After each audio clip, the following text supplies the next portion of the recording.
பாத்தியா? ஃபுல் போதை 3 பேர் இருந்தாங்க. அதுல வந்து ஒருத்தன் வந்து காரை விட்டு இறங்கி ஓடி போயிட்டான்.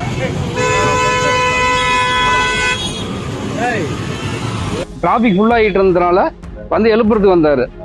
அதனால அந்த பிரச்சனை. ஏடா அடிக்கிற போலீஸ்கார் அடிக்கிறேன்னு சொல்லி கேட்டதுக்கு நல்லா கழுத்தை பிடிச்சி கழுத்து அவரு போலீஸ்கார் இந்த இடத்துல எல்லாமே. அதுக்கப்புறம் தான் நானும் அடிச்சு உள்ள தள்ளி கார் லாக் பண்ணி விட்டோம்.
சார், அதாவது அவரு போலீஸ்கார் வந்து காரு வழியில வந்து டிராபிக் இடிக்குதுன்னு சொல்லி எழுப்பிவிட்டாரு A2B பக்கத்துல.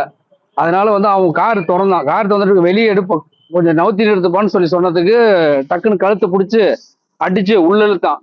மறுபடியும் அவர் வெளியே வரும்போது அவரை பிடிச்சி நல்லா அடிச்சு இந்த இடத்துல கட்டி பிடிச்சதுனால நான் ஏத்தாப்புல டீ குடிச்சிட்டு இருந்தேன். பார்த்துட்டு வந்து பார்க்கும்பொழுது இவர் பிடிச்சி உள்ள இழுக்கும் பொழுது நானும் அவனை அடிச்சு உள்ள தள்ளி போட்டு கார் லாக் பண்ணேன். டிராபிக் அதிகமாகி போச்சு. அதனாலதான் அந்த மாதிரி பண்ணணும். இப்ப அவருக்கு ஃபுல் போதை 3 பேர் இருந்தாங்க. அதுல வந்து ஒருத்தன் வந்து காரை விட்டு இறங்கி ஓடி போயிட்டான். வண்டியில என்ன பண்ணுது? வண்டியில நடு ரோட்ல இருந்து வண்டி A2B நடு ரோடு தான்.